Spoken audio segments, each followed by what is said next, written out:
esto es lo que hemos leído. Lo hemos leído en Reina Valera 1960, otras Biblias, otras traducciones bíblicas lo vierten de manera similar y al final, evidentemente, no puede entenderse otra cosa distinta que Cristo es Dios. Según este versículo, según esta traducción, esta revisión de la Biblia, mejor dicho, Cristo es Dios sobre todas las cosas.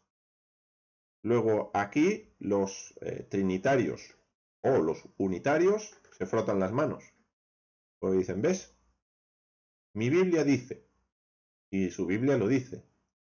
Ahora, vamos a ver qué dice el texto griego. ¿Bien? No soy, como sabéis, ningún especialista en griego, pero he utilizado varias herramientas idiomáticas para poder llegar a concluir lo que os voy a presentar ahora. Aquí tenemos el texto griego. No pretendo que nadie lo lea. Esto es lo que tenemos en griego, ¿vale? Tal cual. Ahora explicaré en un interlineal qué dice, ¿vale? Y esto sería la fonética de estas palabras en griego. Aquí tenemos otras fuentes que he consultado. Esta es una fuente, pero aquí cito hasta 9 fuentes, ¿bien? Disponibles en online, donde no muestran ninguna variante textual. ¿Esto qué significa? Esto significa que las 9 dicen lo mismo, ¿vale? Lo que tenemos escrito aquí. Las 9. En otros textos, para que podamos apreciar que sí efectivamente hay variantes textuales, en otros textos cambia el significado del texto. Hay varias de estas fuentes que muestran otras palabras en griego cuando así ocurre. Este no es el caso. 9 fuentes que dicen exactamente lo mismo, lo que tenemos aquí escrito. Ahora, ¿qué tenemos aquí escrito? Lo que os muestro a continuación. Romanos 9:5, este interlineal, ¿vale? Aquí tenemos las palabras en griego, son el mismo versículo que hemos visto antes, las mismas palabras, solo que están puestas cada una en una casilla de manera independiente con su traducción lo más literal posible al griego debajo. Esto que os muestro está tomado de este interlineal, un interlineal del Nuevo Testamento griego-español de Francisco Lacueva, Editorial CLIE. Para quien no lo sepa, Editorial CLIE es una editorial evangélica. Y lo digo con intención. ¿Por qué? Porque nadie pensaría que los evangélicos son partidarios de otra cosa distinta a la Trinidad. Los evangélicos creen en la Trinidad. Ahora, en este interlineal griego-español, publicado por una editorial evangélica, dice lo siguiente: de quienes son, sería esta palabra, los patriarcas y de quienes procede el Cristo, según la carne, el que es sobre todas las cosas. Dios bendito por los siglos. Amén. ¿Habéis notado algún cambio con respecto a Reina Valera 1960 o traducciones similares? Bueno, aquí la coma. No solo que hay una coma, porque comas no tenemos, sino que lo que está diciendo en este interlineal no es que Cristo es Dios sobre todas las cosas, sino que Cristo, el que es sobre todas las cosas. Dios bendito por los siglos. Cambia el orden totalmente. Por lo tanto, en el griego, el orden no es el que tenemos en la traducción de Reina Valera y similares. En griego, el orden es completamente distinto y por lo tanto, al cambiar el orden, cambia el sentido. Aquí tenemos una expresión: Dios bendito y bendito por los siglos.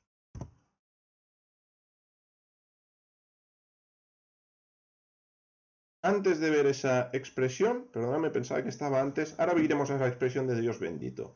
Pero aquí os comparto una traducción que nos va a aclarar. Romanos 9.5 en la Biblia de Jerusalén, de 1976. Biblia católica. Sí. Por lo tanto, los católicos, hasta donde sabemos, son trinitarios. Creen que Jesús y Dios son el mismo, o el Padre y el Hijo y el Espíritu Santo, y creen en la Trinidad. En esta traducción católica, fijaros cómo vierte en el texto. Y los patriarcas, de los cuales también procede Cristo según la carne, el cual está por encima de todas las cosas. Dios bendito por los siglos. Amén. Traducciones similares a esta las ofrecen la Biblia de las Américas, la Nueva Biblia de los Hispanos. Todas son traducciones cristianas, evangélicas o católicas. La versión moderna de 1929 se llama moderna, pero es de 1929, de moderna no tiene nada. Biblia Pueblo de Dios, también católica, y la Biblia King James en inglés también vierte el texto de esta forma. Es decir, no está diciendo que Cristo es Dios sobre todas las cosas, sino que Cristo está por encima de todas las cosas. Y luego viene una exclamación, ahora sí, Dios bendito por los siglos. Baruch Hashem. ¿Habéis escuchado esta expresión alguna vez? Es una expresión que literalmente significa bendito el nombre. Baruch Hashem, bendito el nombre. Y viene a expresar justamente esta idea. Bendito sea Dios, o Dios bendito, por los siglos, Leolam Baet, por siempre y siempre. Por lo tanto, si contraponemos y comparamos las traducciones, la de Reina Valera y la de Jerusalén, no estoy cogiendo ninguna traducción judía ni apegada a otras corrientes que no sean cristianas, evangélica y católica, ambos trinitarios. Reina Valera, ya hemos leído lo que dice, Cristo, el cual es Dios sobre todas las cosas, y la de Jerusalén, que como vemos está apegada al texto griego, vierte Cristo según la carne, el cual está por encima de todas las cosas, Dios bendito por los siglos. Amén. Bien, el orden es completamente distinto y el sentido es completamente diferente. Además, no lo he reflejado aquí en esta breve presentación, pero todas las veces que aparece esta palabra griega en el Nuevo Testamento, todas las ocurrencias de esta palabra en el Nuevo Testamento tienen que ver con Dios como el Dios Padre, el Dios Supremo. Ninguna vez está dirigida a Cristo. Todas las veces están dirigidas a Dios. ¿Sí? Un ejemplo, para que entendamos. Nos vamos a ir a ver Marcos 10:61. Vamos a ver si es Marcos o Lucas. Perdonadme un segundo, porque las tengo ahí anotadas. Marcos 14:61. A ver si era esta o es la de Lucas.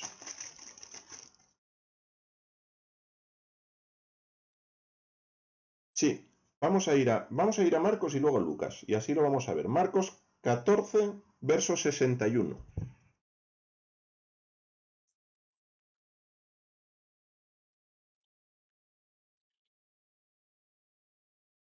Dice, estamos en el juicio de Jesús, de Yeshua, ¿eh? Y aquí el sumo sacerdote le va a preguntar. Dice, mas él callaba y nada respondía. El sumo sacerdote le volvió a preguntar y le dijo, ¿eres tú el Cristo? ¿Eres tú el Mesías, el ungido, el Hijo del bendito? El Hijo del bendito no es el bendito. El bendito es Dios. ¿Sí? Lo que le está preguntando, ¿eres tú el Mesías, el Hijo del bendito? Esa palabra bendito es la misma que tenemos aquí, por lo tanto dirigida a Dios. No es el único texto, pero voy a citar otro. Dos testigos valen para que algo sea firme, ¿verdad? Bueno, nos vamos a Lucas. Lucas 1:68. Lucas 1:68. Nacimiento de Juan el Bautista. Ese es el contexto. Zacarías, el papá de Juan. dice que fue lleno del Espíritu Santo y profetizó, con lo cual lo que está hablando aquí es palabra de Dios. Y dice, bendito, de nuevo la misma palabra, bendito, la que tenemos aquí, el Señor Dios de Israel, que ha visitado y redimido a su pueblo. Aquí Jesús ni siquiera había nacido. Por lo tanto, vemos como la palabra bendito, tal y como aparece aquí, es una exclamación de alabanza. Bendito sea Dios, Baruch Hashem, Leolam Baed, por los siglos. Y termina, amén. Esto es lo que tenemos en Romanos 9:5, a la luz del griego y a la luz de otras traducciones bíblicas que son evangélicas y católicas.